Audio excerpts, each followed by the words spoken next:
Hello, and welcome to Connecting Communities, the podcast that brings you insights and inspiration from the Suncoast Campaign for grade level reading and beyond. We're here to explore how communities can come together to support the success of our children and families and to empower the parents, caregivers, educators, and organizations who care so deeply about them. Thank you for joining us on this journey. I'm Lori Miller. I'm a proud parent to a 7-year-old girl and your host today. Have you ever wondered, what is the Suncoast Campaign for grade level reading and what do they actually do? Well, you're in luck. Today on the show we have Beth Duda, Director of the Suncoast Campaign for grade level reading, to tell us all about it. Thank you for joining us, Beth. It's really a pleasure to be here, Lori. Thank you for allowing me to tell our story.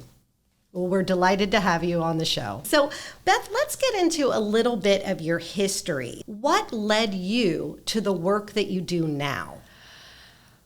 That's a very good question. I, like many other people, have had a winding path to where I am now. It makes sense looking back, but didn't always look like it made sense coming forward. When I was young, I was very interested in the performing arts, singing, acting, not so much dance. That wasn't my strong suit, but I enjoyed that very much and had a great affection for working with kids. When I was 10, I started a preschool in the summer with my next door neighbor. We had many children in the neighborhood that were like 4. And we were older, and we actually set it up. We had a curriculum. We met 3 days a week. We did arts and crafts and sang songs. We had a graduation. I remember cutting graduation hats out of construction paper for them. So I think I was always drawn to children and educating. Did a lot of babysitting. When I went to college, I majored in elementary education and minored in communications and theater. And when I left college, I thought I would teach, and I actually ended up performing. And through my experiences performing, actually became part of the education department of a regional theater company, Florida Studio Theater Company. And I was very happily there for 28 years. And when the opportunity came to join the Patterson Foundation, it was truly a way to expand that work, to work not only with children and educators to foster that love of learning, but because the Patterson Foundation is focused on strengthening individuals, organizations, and the community, it was truly a way for me to be able to use my talents for an even greater good. I love that so much. And that is incredible, starting a curriculum, a preschool curriculum at 10. And now doing this today. I love that you have followed this passion and that it's had such a windy road, because it has created all these different amazing talents and skills that you have to offer to the community. I am a lucky girl, for sure. Wonderful. Thank you. Beth, as you know, I'm a parent to a 7-year-old daughter who is a big fan of yours. And how could I best explain the work that you do to her? How would you explain the Suncoast Campaign for grade level reading to a child? I would say that the Suncoast Campaign for grade level reading is a group of caring individuals that comes together from many different places. So as a child, you're very used to having your school and all the adults in the school care about you and educating you and making sure you have good experiences. The Suncoast Campaign for grade level reading is expanding that circle of adults. So not only adults at your school, but what about people who might work in after school, or people at churches or synagogues? What about our business community? They certainly care about kids. So as we expand that circle, we're finding all of these people in our community who care very deeply about the success of our children. And what we do is try and bring projects and activities to those people to strengthen relationship and to allow all of us to work even harder and better so that all of the kids have an opportunity to be whatever they want to be in the world. That is so affirming. I love that explanation. Thank you. I'm going to go home and give that explanation to my daughter. Very good. This touches on what this question touches on that. So why this work? Why do you believe this is important work? As we look at the success of our children and families, there are challenges. We have, kindergarten readiness scores that are below what we would like to see them. We know that one of the earliest indicators of future success for children are their third grade reading scores. And although we have some counties in our region that do well, even having one child not reading at grade level is too much of a heartache for me to just sit back and say, oh, well, that 9 of them are getting it, it's okay if one isn't. That isn't okay. Looking at schools and knowing that remarkable things happen in schools with really talented, dedicated educators every day, it's important to acknowledge that work, and also important to acknowledge that's not enough. Children are in school for about 13.5% of their year. If you look at a 6.5 or 7 hour day, 180 days a year, that works out to be about 13.5%. We hope the kids are sleeping for at least 33% of their year, but that leaves 55% of the time when they are awake and in our community. And there are so many opportunities for all of us who care about the success of children to realize that learning happens everywhere. In schools, absolutely, but also outside of schools. And that when we come together and work as a team, we can do far more than any one organization could do individually.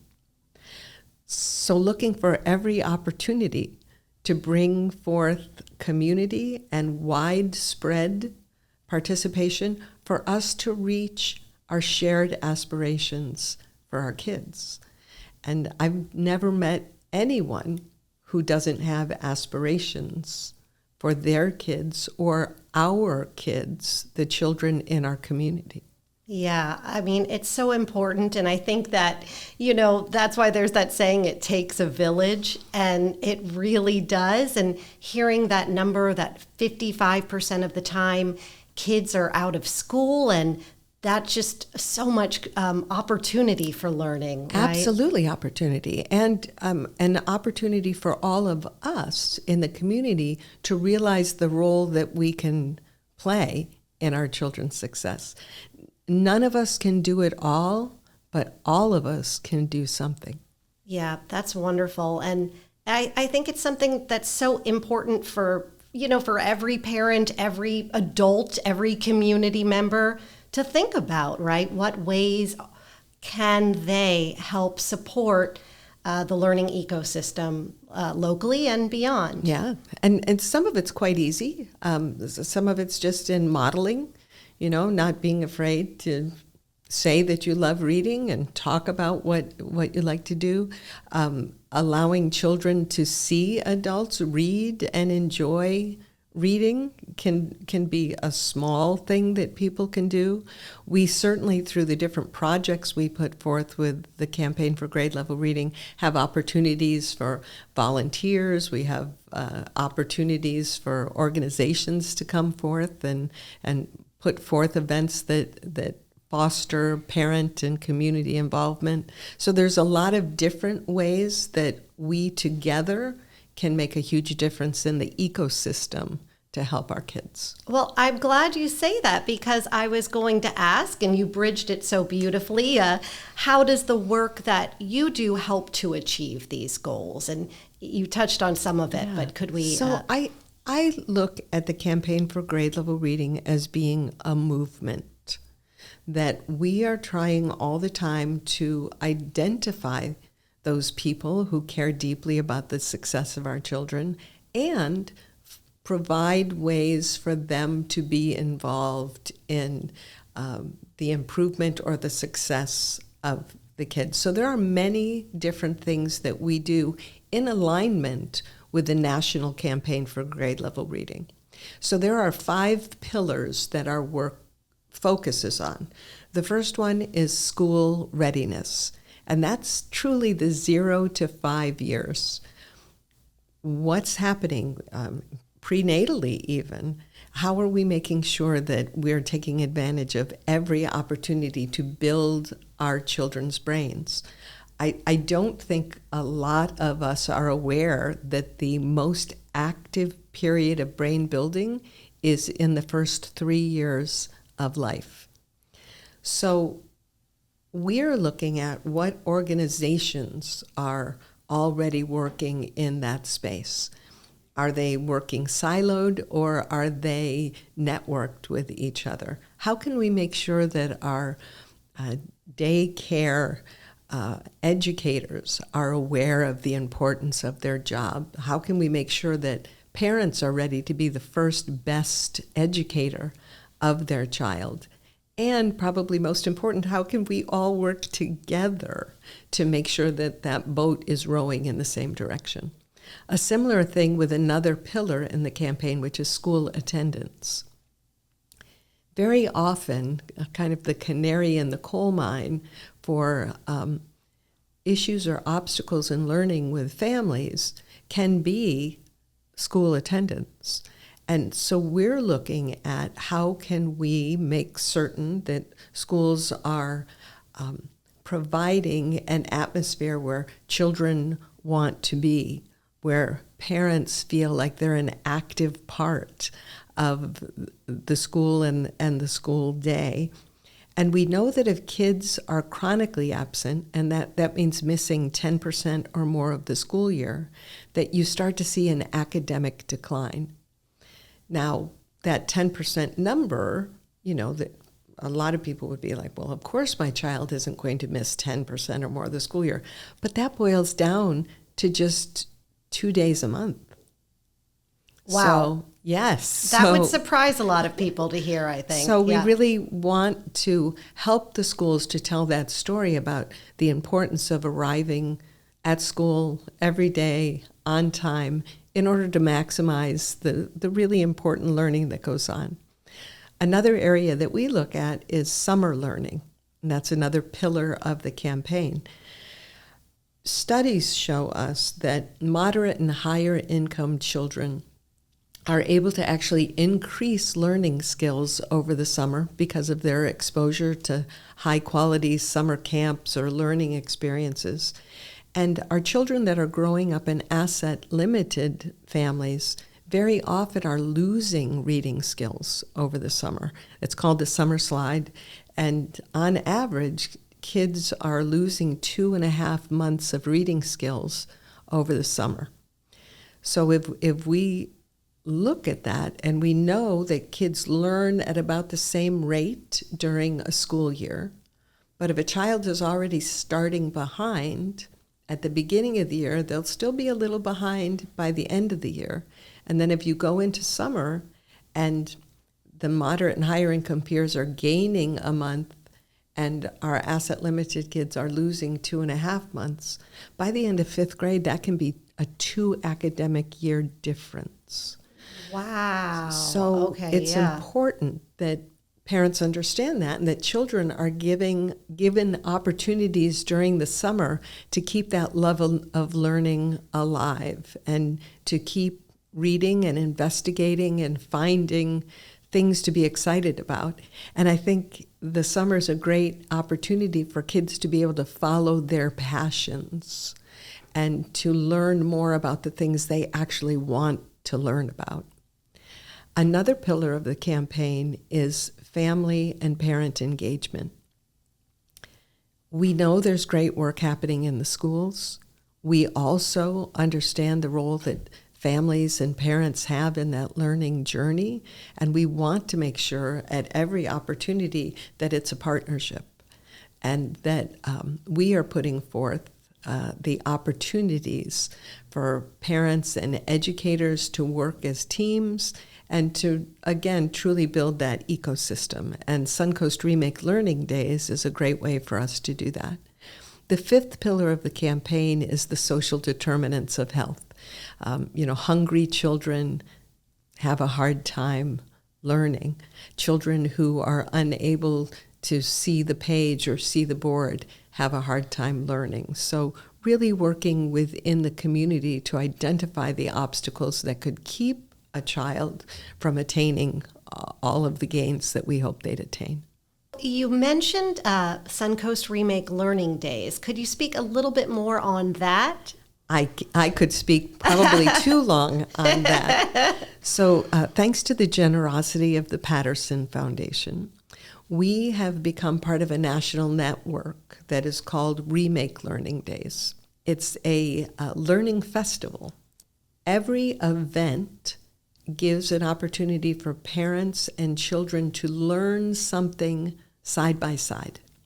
So they're not meant to be events where the kids are doing something and the parents are watching, or events where the parents are getting information and the kids are being kept occupied. It's truly meant to be this opportunity where families can share the joy of learning. I learned about it from Greg Baer, who's the head of the Grable Foundation. I heard him present about Remake Learning Days.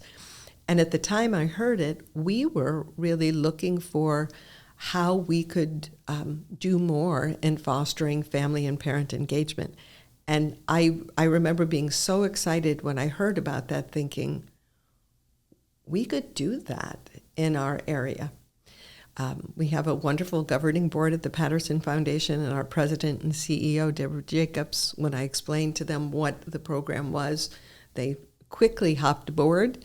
And in 2022, we put forth the first Suncoast Remake Learning Days. And over 10 days, we had 150 events that happened throughout our 4-county region, each one of them an opportunity for parents and children to learn side by side.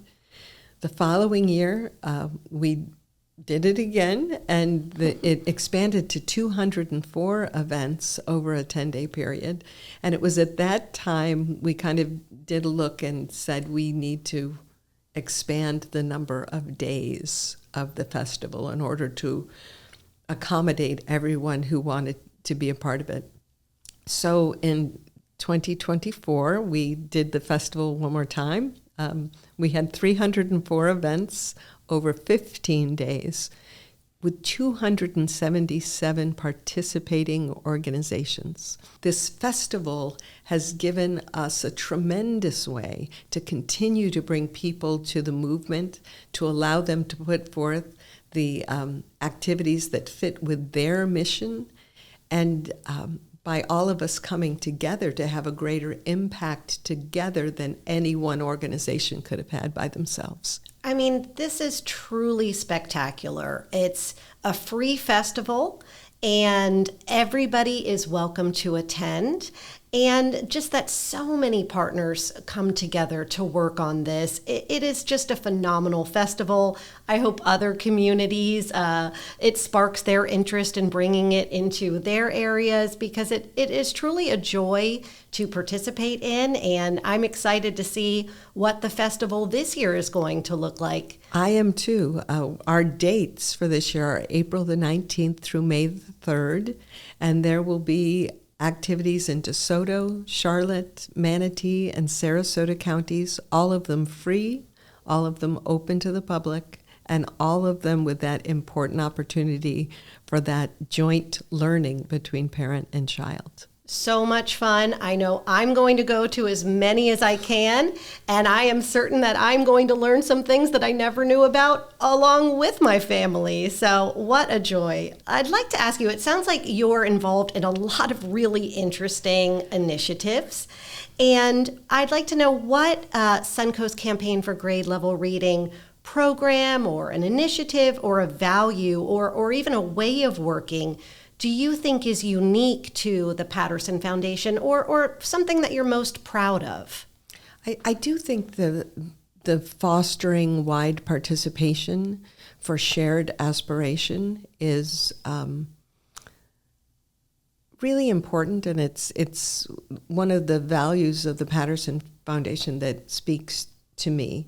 And through a lot of the projects that we do, we're able to embody that and bring that to life. When I think about our This Book is Cool initiative, that's a program during the summer where children receive free books, and each one of those books has a webisode that goes along with it that helps the child identify what's cool about the book.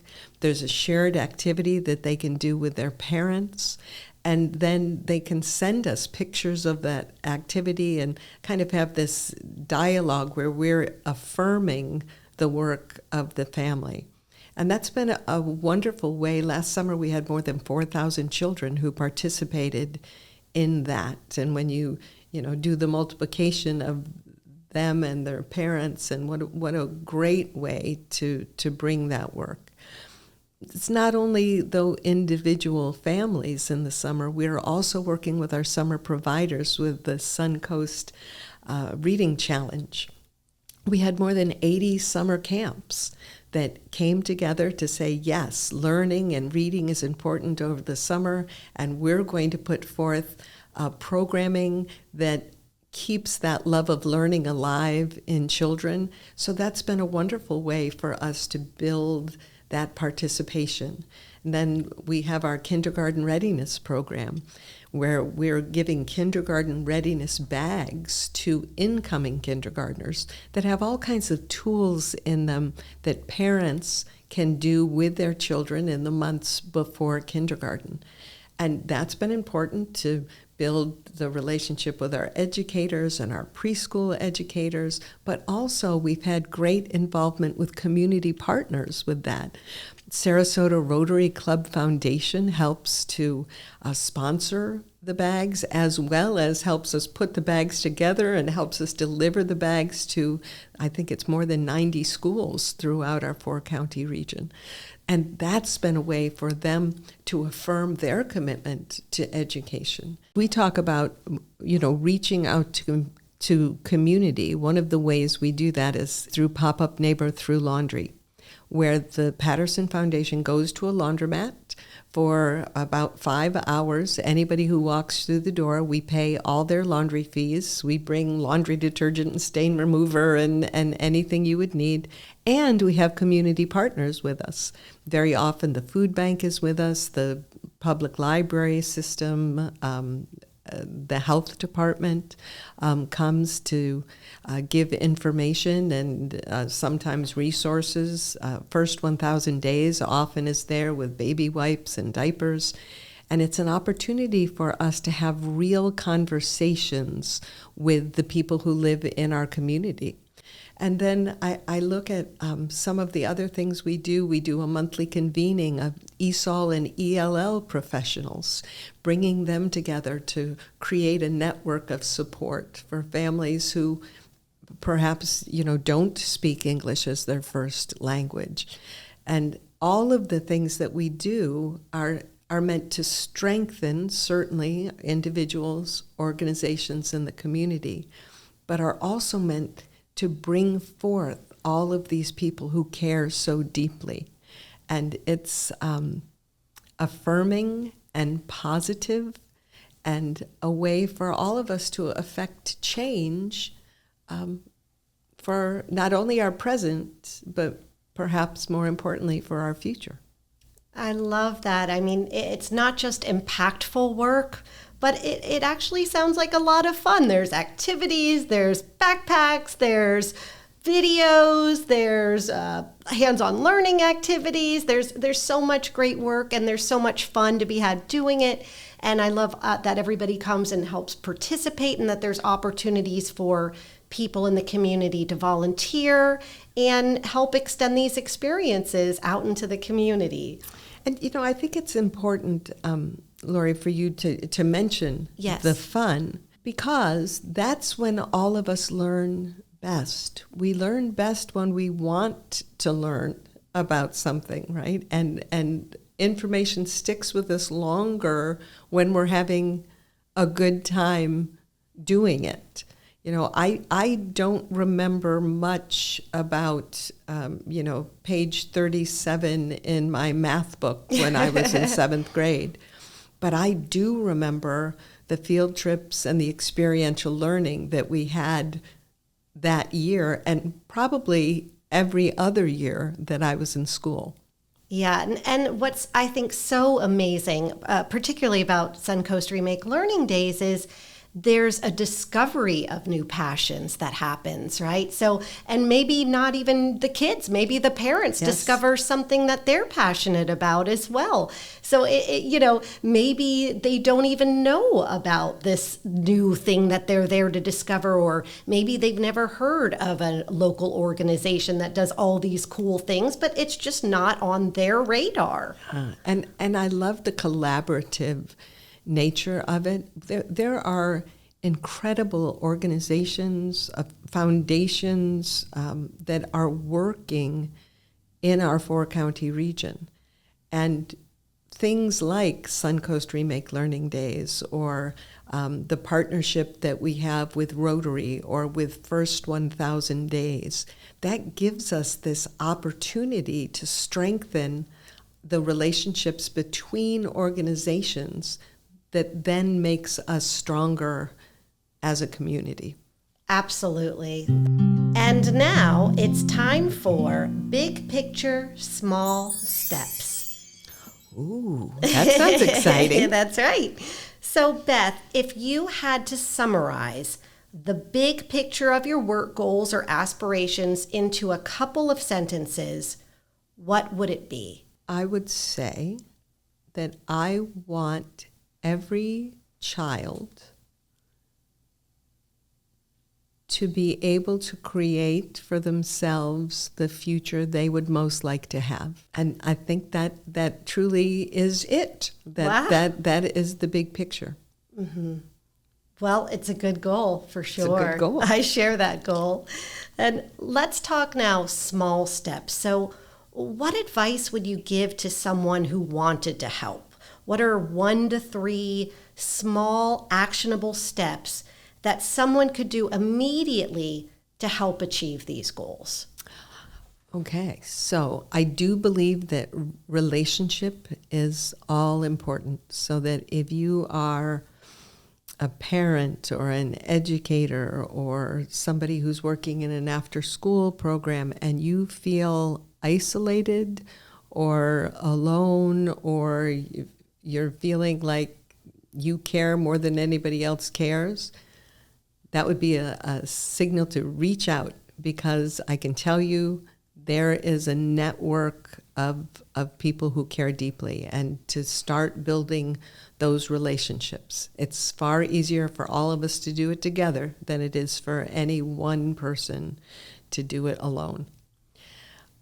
I would also say a small step is, if you are a parent and you're working with a child who maybe is not yet reading proficiently, that to remember that nothing comes without obstacles.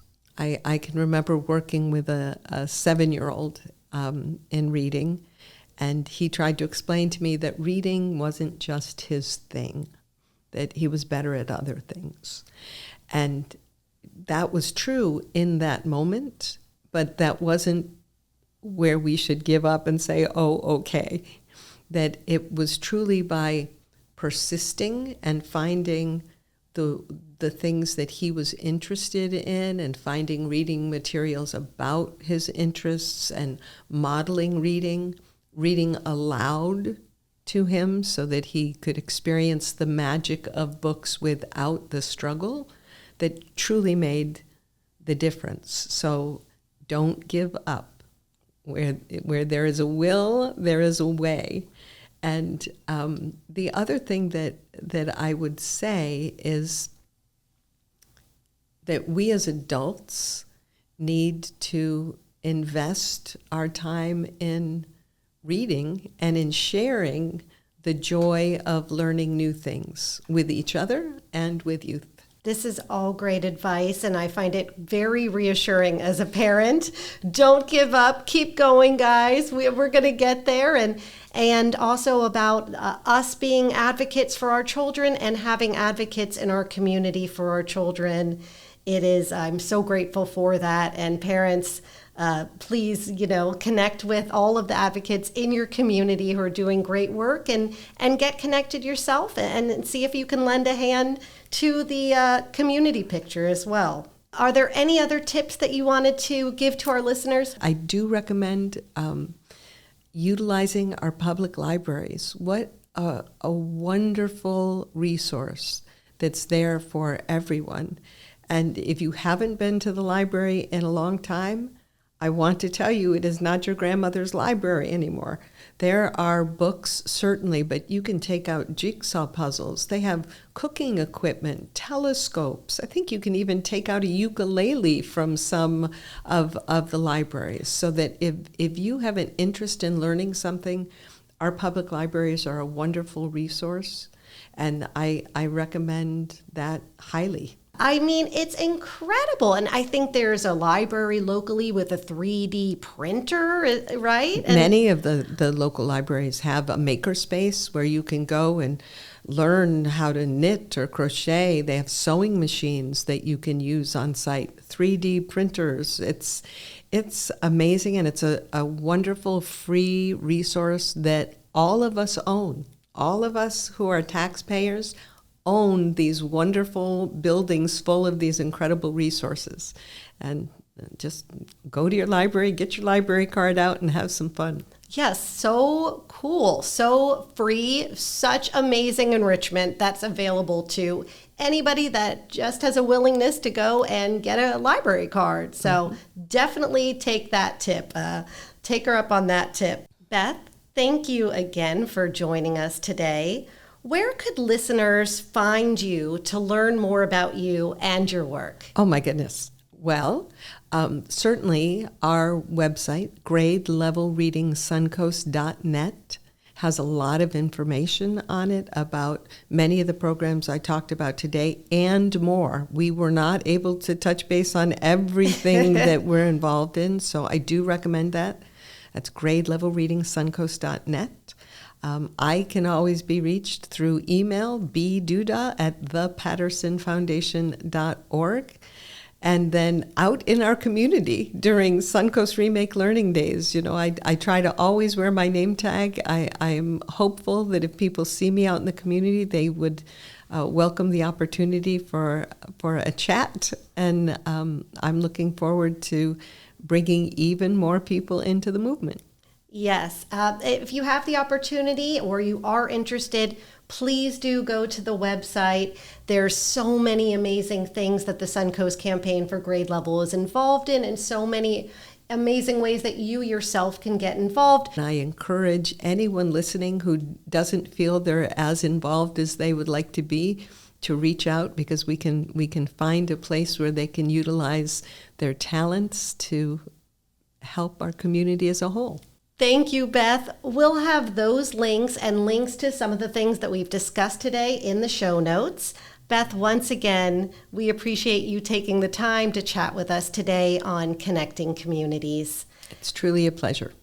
To close, we wanted to leave you with this thought about today's subject from a kid in our region. Connecting with kids. What do you think SCGLR stands for? Sloth, cereal, gas, licorice,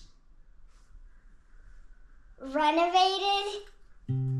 Connecting Communities is a Beyond the Blog podcast generously supported by the Patterson Foundation. If you'd like to learn more about this podcast or the work of the Patterson Foundation or the Suncoast Campaign for grade level reading, please visit thepattersonfoundation.org and grade-level-reading suncoast.net. Thanks for listening.